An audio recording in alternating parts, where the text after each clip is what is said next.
bringing news that matters to you. You're watching the Bahamas Tonight Northern Edition. Welcome back. Investigations are underway into a rough landing at the Marsh Harbor International Airport this afternoon. 21 passengers and 3 crew members on board a Sky Bahamas aircraft were able to escape injuries after the plane's nose gear apparently collapsed upon landing. Reports say the aircraft bounced and skidded off the runway, causing serious damage to the right wing.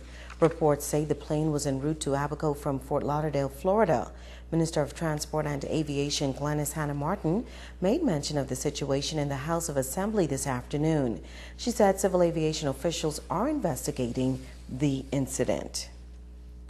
In other news, the Bahamas Union of Teachers elections held this week was historic for Grand Bahama. A local educator has been elected to the second highest post in that organization. Senior Master at the Jack Hayward High School, Zane Lightbourne, is the new Vice President of the Bahamas Union of Teachers, the first time a Grand Bahama candidate has won that position. But Lightbourne is no novice in the business. He has extensive background in the trade union movement and served as executive member of the BUT during the last 3 years.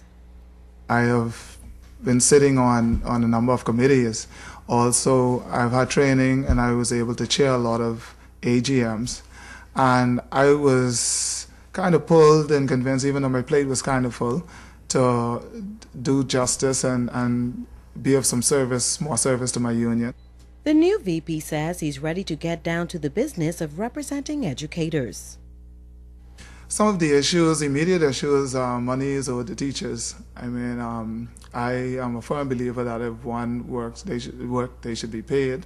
And the fact that it's been so long for some persons, we have had a person over $80,000, they were given money that they were owed, and that is in one check. It may look like something big, but that was years of suffering, of bad credit, of just, making do because they're not being paid. But salary assessment is not the only issue topping the list of concerns. We have a few concerns about how management handle teachers on the ground sometimes, and I think it's an absence of training for some of them. I'm talking about in the schools on the ground. So, or maybe it's just maybe they just ignore the fact that they have to go through certain stages before they can make certain decisions concerning teachers. The BUT executive is also troubled by the level of violence permeating school campuses. Teachers are trained teachers. That's what teachers do. They're trained to teach. They're not boot camp sergeants. They're not police officers. And we're putting teachers at risk. And my concern is that if you're going to put a teacher in a position where they're now going to have to be trained to be either like a boot camp sergeant or police officers, they have to protect themselves. We need to make a strong case to the government that it is real what's going on in the country. It stems from the young people and is now in the schools where they can just get away because no one is talking anymore. Although the A-team did not secure the majority of votes overall in the Northern Bahamas during Tuesday's poll, Lightbourne says President Belinda Wilson got more support from teachers in this region this time around. Well, this is the end of the school year, and that means graduation season.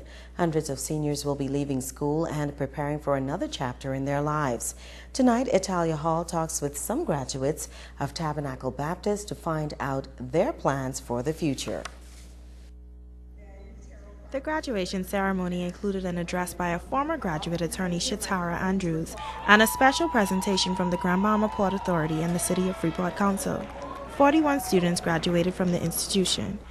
Principal Norris Bain says many of the students have done well academically. I expect great things from these students. I expect that in the years to come, just like Shatara Andrews, our guest speaker, former head girl here, and now a lawyer, I expect to see many of them come back and tell the fellow Falcons that the things that they heard here were actually true, and that they would too go out and live their dreams and make contributions to our country, becoming good fathers, good mothers, good family people, to help to curb some of the social ills that we're faced with in the country.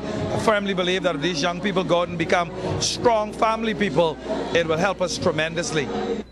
Edwin Cooper plans to attend college. He hopes to return home to contribute to the development of the country. My plans is to attend College of the Bahamas or a university in Canada, which I've been accepted to, Fanshawe College, to further my education in the major of civil engineering. Deputy Head Girl Avia Turner will be studying biochemistry at the College of the Bahamas this fall. I want to go into the field of pharmaceutical, get into medicine and stuff.